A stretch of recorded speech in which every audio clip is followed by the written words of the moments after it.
And we used to kind of keep an eye on the house. Keep on going. And that house was sold. I didn't know it was story. The big house. Now they design them. Came to St. Louis, Missouri, and then we. Yeah, but the uniform, you could design your own uniform. If I could, I'd like to say something about the slide they have there about Greyhound. All right. I don't know how many of y'all ever rode on Greyhound, but in 1963 I was in the Army, and my grandmother was dying in Eunice, and I got an emergency leave. I'd been in the field on an operation, and I had $10 in my pocket. Well, no, I take it back, $11.35. One of my buddies lent me $10, so they gave me $21.75. The bus driver from Post to Fayetteville, North Carolina, gave me a free ride because he found out I was on emergency leave. Got down to the Greyhound station. I said, "How close can you get me to Eunice, Louisiana on $21?" He said, "Baton Rouge." I said, "That's close enough." So anyhow, Greyhound, and they still do a lot of service to people, but that was a lifesaver for me. How'd you get to Eunice? I'm just curious. My cousin in Baton Rouge, my first cousin who just passed away a year and a half ago, who's actually old enough to have been my mother, her son, my second cousin, brought me. Oh, good. And they used to stop all along the country road. Yeah. Oh, yeah. He took a terrible long time. Oh, Yeah, you'd stop and he'd let you out on the road. I had 75 cents on Look at the price. Opelousas to New York, $28. And Mr. Charlie Gaines' father was a Greyhound bus driver who got killed in an automobile accident, and he saved all of his passengers, but he died in that Greyhound bus crash. And old Mr. Gaines used to stop and pick up black children along the road, my father being one. Wasn't supposed to do it, but he did. My father always looked up to the Gaines family. His old man Gaines would pick up my father and his sister and other black children in the rain and the cold and bring them to Opelousas, to where St. Joseph's School was Old Holy Ghost, now OC.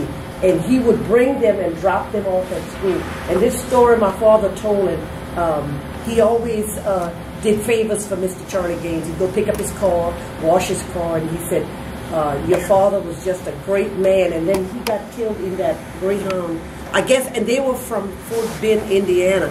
That's how they came down south. Here's Clover Farm Dairy. Hot dog.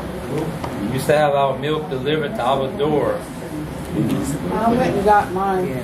And they would put it in your refrigerator. If your back door was open, he would come out, come in the house, in through the kitchen door, and put it in your refrigerator. No, we didn't play that game. Yeah, well, that's the way. We'd wake up in the morning and the milk was already there in the refrigerator, because nobody locked their doors then. Growing up at that time, you came in through the back door and he put that in the refrigerator. Okay, here's that competitor, Barber Dairy. I don't remember that one. And then Wilson's Dairy. Oh, yeah. Oh, that's still, the building's still there. That's still there. Then Indian Hills under construction. Wow. Joe Slime. J.B. Sandoz, that's the old building at the top right here. 1878, and then below today in 1955. Now, when they built the brick buildings, they didn't close the other building. They built around it. And then they took the other. They didn't miss a day of work. I can vouch for that because my husband worked there at that time. Oh. And he said they were constantly dusting. Of course, they had the feather dusters.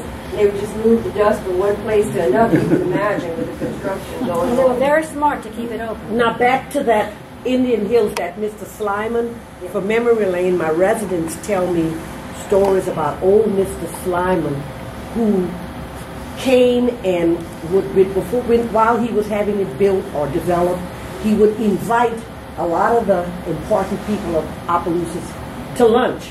Yeah. And when it was his turn to pay, he would order soup.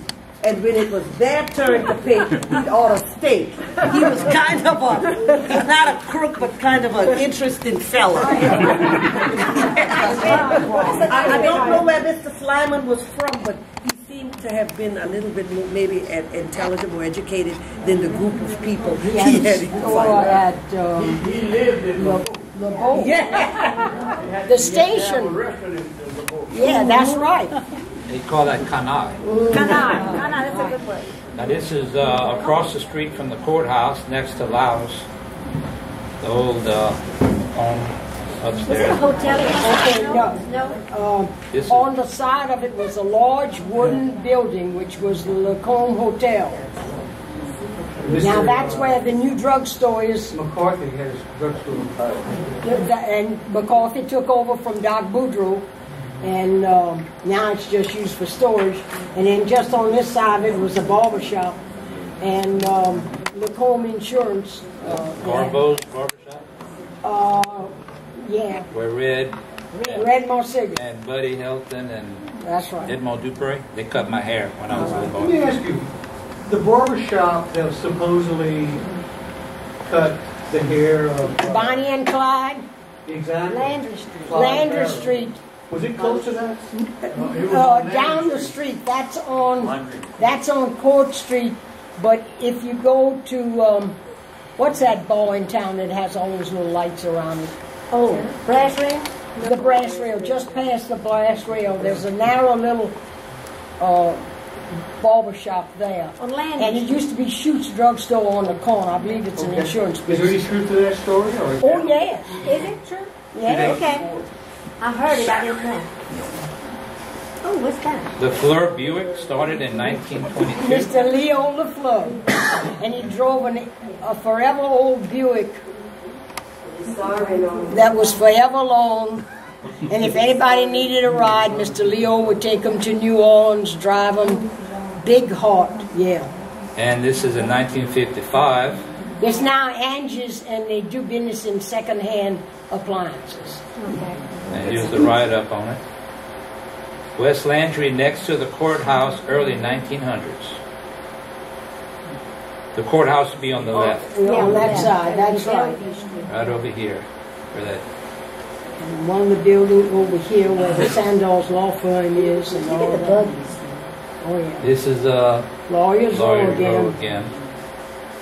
West End Service Station. Mr. Gwynn. Emmett and Harris Ledoux proprietors. They had it in, it was at the end of Lion and Lamb tombs of Governor Jacques Dupre and wife Theotise Roy Dupre in St. Landry Catholic Church Cemetery.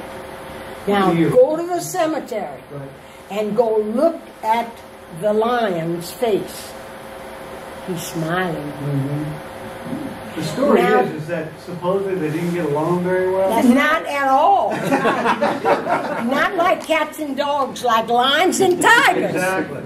And they say she should have had the lion on top of her. Yeah. They said she was mean. She was the one that She was was. tough. She's a When you had- relative. Neil, when you had the picture of Lawyers Row, Yeah. and please somebody correct me, I think that was built by Jacques' son, Lasty, to hold Lasty? his son-in-law in town because he was a Mouton from Lafayette. Oh, His man, favorite daughter Mouton. was Celavine.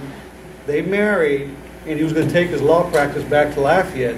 But to hold him in town, he built that home, which is known as the governor's house, That's right. and also built the Lawyers Row for him to build his practice right there by the courthouse. I might be wrong with that story, but I, I think recall reading it. Omar's law office was over by the oak tree on Landry Street. Right.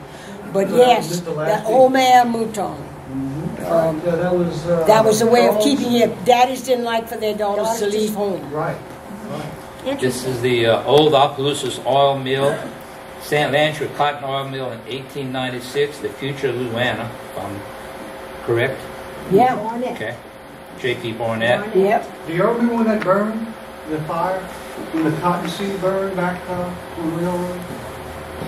Years ago? Yeah, they had a I fire. don't know, but this is what I call the smell of Opelousas. When you Yes, you smell will. that stuff, Absolutely. it must be an Opelousas. Especially huge where we fire. lived on on Parkview Drive. You get a north wind, Yep. and you smell that stinky smell coming from there. Oh, we had that so many times to open the door there. Ooh. Yes. And when it burned, those This oil is- cans would explode. Okay. And it you know, it was sort of like a sight to see because it was like going off with fireworks. And it smoldered for months. Really? Because, oh yeah, the old cotton seed just would not go out. Puff. Yeah. This is in 1955. J.W. Law I was thinking Arcade. about that the other night. That was our mall in Opelousas. Yeah. Do y'all remember the smell of the cotton candy and the corn, candy corn as you walked into JD? Oh, yeah. Blouse. Oh, that They was- even had fish, they had birds you could buy. Right. They had everything in Laos. There was a little toy store there with them. And for a kid to walk through there to see the toys and to smell the cotton candy and the candy corn, to me it was like Nirvana. It was fantastic. A Nirvana. It was a treat. Nirvana, It was really I a like treat that. to go through. I still have those memories of that. That's how it looks today. Great. Same age. Gone to Yeah. That's fine. Lots of flowers. So that was the first house of flowers. Start there. Main Motors, organized 1948. Yeah. Mr. That's, O.C. Baudelaire.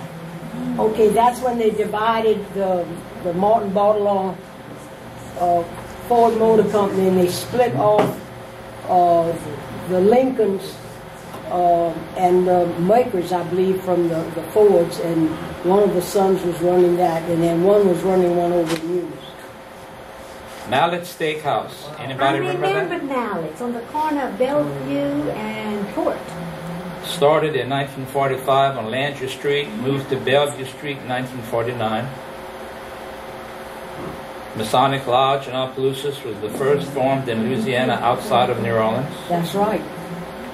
Now that's not still there, the Masonic Lodge. That's gone, right? Well, it's They the humble put, they have cottage. another, they have That's a a, beautiful old building. they have a They one-story rebuilt brick it. building. Beautiful old building.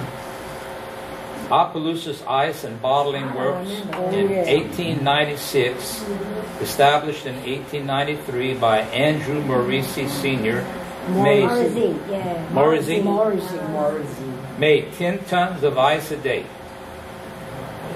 Now, where was this located? Is that the one that was on the west end of Opelousas? It encompassed, you could get to it from Brody Street along the railroad track or from Bellevue Street.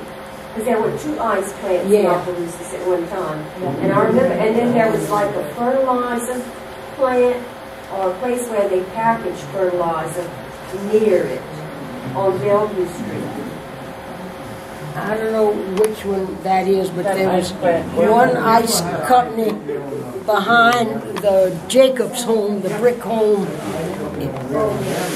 It would be on Liberty Street, and then one was further down by the railroad. Certainly old, a beautiful building. Oh, Horse and bug is seen in the front. The picture is very poor quality, but I did the best I could. You got horses and buggies here in the front. They have a better rendition of that. They put it out as a historic poster one year. yes, they did. And this is the church before it. I had never seen that. This was erected in 1828 by Father Rossi, demolished in order that the new church might occupy the same spot.